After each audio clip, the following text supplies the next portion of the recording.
20 இருந்து 25 வயசு இருக்கலாம். அந்த பெண்ணு இறந்து 4 அல்லது 5 வருஷம் இருக்கும்.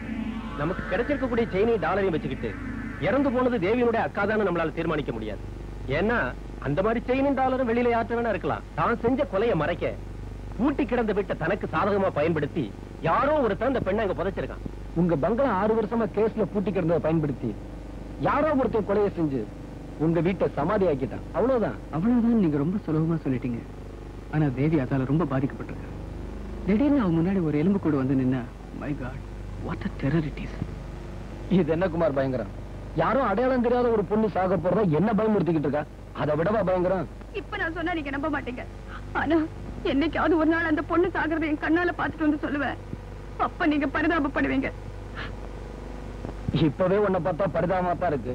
இல்ல ராஜு, ஒருவேளை இவ சொல்றது உண்மையா இருந்தா நாமே அந்த உயிரை காப்பாத்துறதுக்கு முயற்சி செய்யக்கூடாது. இல்லாத ஊருக்கா வழி தேடிக்கிட்டு இருக்கா? அதுக்கு நீயும் துணை போற. என்னை பொறுத்த வரைக்கும் இந்த குழப்பத்துக்கு பதில் அந்த எலும்பு கூடுதான். எப்பவோ நடந்த இந்த கொலையத்தான் இனிமே நடக்க போறதா நினைச்சு தேவி குழம்பிக்கிட்டு இருக்கா.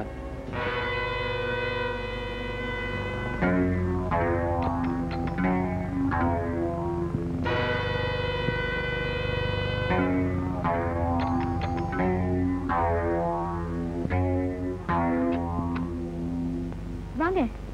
நான் உன்னை எதிர்பார்க்கவே இல்லடி. என்னடி, என் கல்யாணத்துல தான் உனக்கு காதலே வந்தது. நீ என்னடானா உன் கல்யாணத்துக்கு என்ன கூப்பிடவே இல்ல. அவ்வளவு அந்நியமா போயிட்டான்ல. நான் சாரிடி.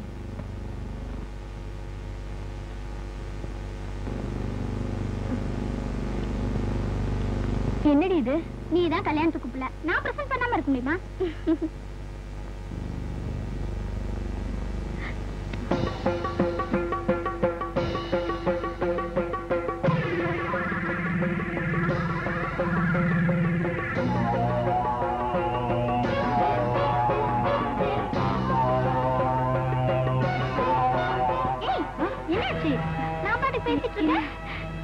இந்த சிகரெட் சிகரெட்டா?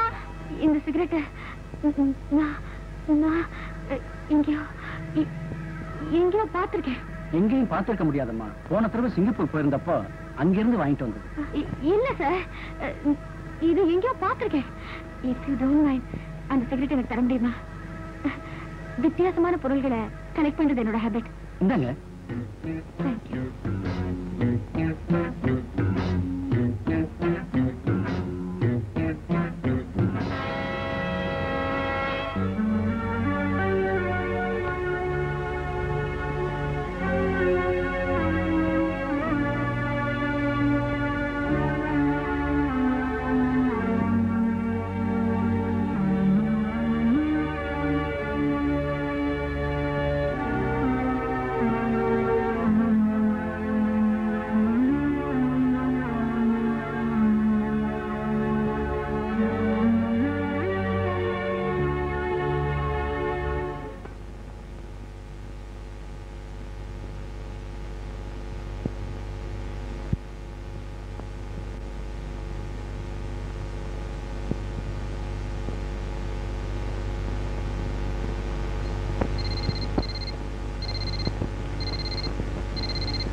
என்னாச்சு?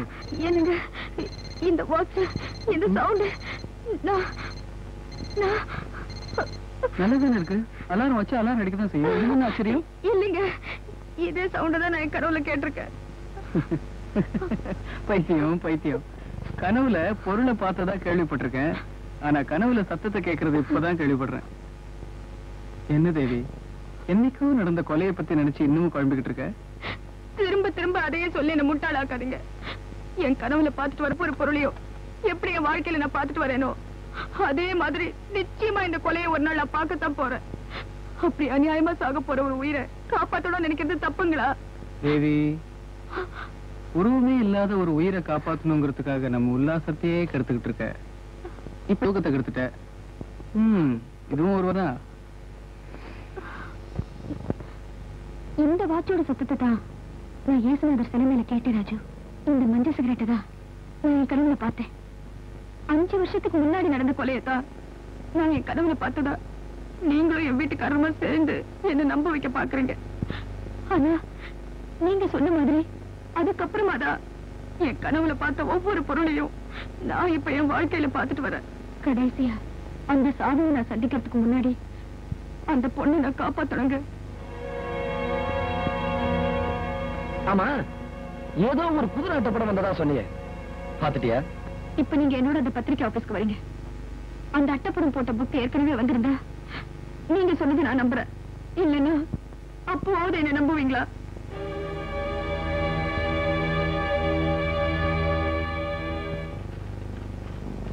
வணக்கம் சார்.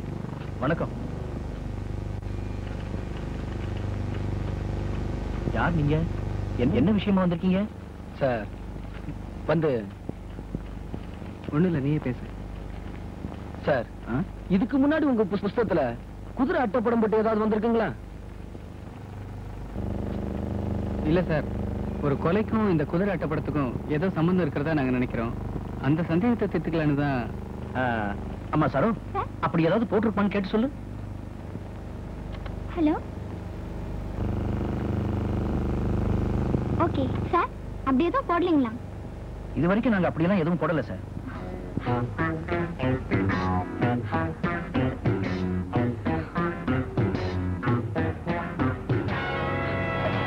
இல்ல சார், நான் இந்த படத்தை பார்த்திருக்கேன். நாங்க போடாத அட்டைப்படத்தை நீங்க எப்படிமா பார்க்க முடியும்? தேவி, சார் என் மேல போடுவீங்களா? அந்த அபிப்பிராயம் எங்களுக்கு இல்லம்மா. சார், எங்களுக்கு நிறைய வேலை இருக்கு. கொஞ்சம் சார், நாங்க எதுக்காக கேட்கிறோம்னா, உங்களுக்கு தான் வேலை இல்ல, எங்களுக்கு நிறைய வேலை இருக்கு. தயவு செய்து போறீங்களா? சரி சார், நாங்க வரோம். வாங்க. டாக்டர், என்னோட கசின் தேவி கனவுல ஒரு கொலையை பார்த்திருக்கா. அது அவ மனசை ரொம்ப பாதிச்சிருக்குன்னு நினைக்கிறேன். ஏன்னா அந்த கொலை இனிமேல் நடக்க போகுது. கொலை செய்யப்பட போற அந்த பொண்ணை நாம காப்பாத்தணும்னு சொல்லிக்கிட்டு இருக்கா. டாக்டர், நடக்க போற நிகழ்ச்சிகளை முன்கூட்டியே தெரிஞ்சுக்கிறது சாத்தியமா? Why not? மிஸ்டர் ராஜ், காலையில ஆபீஸுக்கு போகும்போதே இன்னைக்கு சரியா வேலையே நடக்காதுன்னு ஃபீல் பண்ணும். அதே மாதிரி வேலையே நடக்காது. நாளைக்கு சொந்தக்காரங்க யாராவது வீட்டுக்கு வருவாங்கன்னு நினைப்போம். அதே மாதிரி வந்துருவாங்க. எல்லாரோட வாழ்க்கையிலையும் இந்த மாதிரி சின்ன சின்ன இன்சிடென்ட்ஸ் இருக்கத்தான் செய்யுது. ஆனா சிலருக்கு சராசரி மனிதனை விட இந்த சக்தி அதிகமா இருக்கும். This case is like that. Doctor, இதுக்கு முன்னாடி அந்த பொண்ணு இதே மாதிரி யாராவது சொல்லியிருக்கா? 5 வருஷத்துக்கு முன்னாடி தேவி ஊட்டி கான்வென்ட்ல படிச்சுக்கிட்டு இருந்தா. அப்போ ஒரு நாள் அவங்க அக்காவுக்கு போன் பண்ணி, நீ சாக போற பயமுறுத்திருக்கா. இப்ப அந்த பொண்ணு உயிரோட இருக்கா? இல்ல சார், திடீர்னு ஒரு நாள் காணாம போயிட்டான். ஆனா கொலை செஞ்சு செவத்துல புதைக்கப்பட்ட பணம் தான் அக்கா தான் தேவி சொல்லிக்கிட்டு இருக்கா. Is it? காணாம போயிட்டான்னு சொல்றீங்களே, அவங்க உயிரோட இருக்கிறதுக்கு ஏதாச்சும் ஆதாரம் இருக்கா? இல்ல சார். மிஸ்டர் ராஜ், இதே மாதிரி அவங்க ஏன் செத்திருக்க கூடாது? 10 வருஷத்துக்கு முன்னாடி டென்மார்க்ல இதே மாதிரி ஒரு பொண்ணு அவங்க அம்மா கார் ஆக்சிடென்ட்ல சாக போறதா சொல்லிக்கிட்டு இருந்தா. அதை கேட்டு எல்லாரும் சிரிச்சாங்க. அந்த அம்மாவும் சிரிச்சா. ஆனா அந்த பொண்ணு சொன்ன மாதிரி 5 நாள் அவங்க அம்மா கார் ஆக்சிடென்ட்ல செத்து போயிட்டாங்க. அப்ப எல்லாரும் அழுதாங்க. அந்த பொண்ணு மட்டும் சிரிச்சுக்கிட்டு இருந்தா. ஏன்னா பாவம், அந்த பொண்ணுக்கு பைத்தியம் பிடிச்சிருச்சு. My God. இந்த கேஸ பொறுத்தவரை நீங்க ஒரு டாக்டரா பிஹேவ் பண்ணாம ஒரு சராசரி மனிதனா தேவியை நம்புங்க. நடந்த கொலையை கண்டுபிடிங்க. நடக்க போற கொலையை தடுத்து நிறுத்துங்க. மிஸ்டர் ராஜ், நீங்க பதட்டப்பட்டு அந்த பொண்ணை பைத்தியமாக்கிடாதீங்க. தேவியை நம்பாத நடிங்க. ஆனா நம்பிக்கையோட ஹெல்ப் பண்ணுங்க. Wish you good luck. Thank you sir. என் மேல நீ வச்சிருக்க நம்பிக்கைக்காக உனக்கு ஹெல்ப் பண்றேன்னு முடிவு பண்ணிட்டேன். ஆமா, திடீர்னு எதுக்காக என்ன மியூசியத்துக்கு கூப்பிடுற? ராஜ், எங்க அக்கா காணாம போயிட்டதை நீங்க சொல்லிட்டு இருக்கீங்க. ஆனா என்ன பொறுத்தவரையில அவளை எவனோ ஒருத்தன் கொலை பண்ணிட்டான். அவ வேலை பார்த்த இந்த மியூசியத்துக்கும் அவனோட சாவுக்கும் ஏதோ சம்மந்தம் இருக்கிறதா நான் ஃபீல் பண்றேன். என் மனசுல இருக்கிற கேள்விகளுக்கெல்லாம் இன்னைக்கு இங்க பதில் கிடைக்கும்.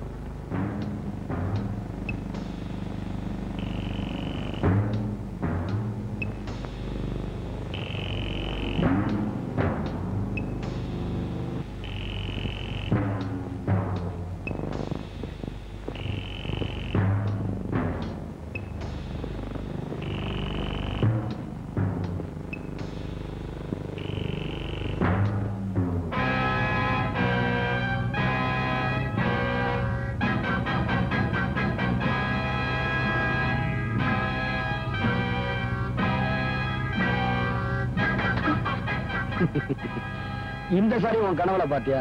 ஆனா உன நினைக்கிறியே, வாமா.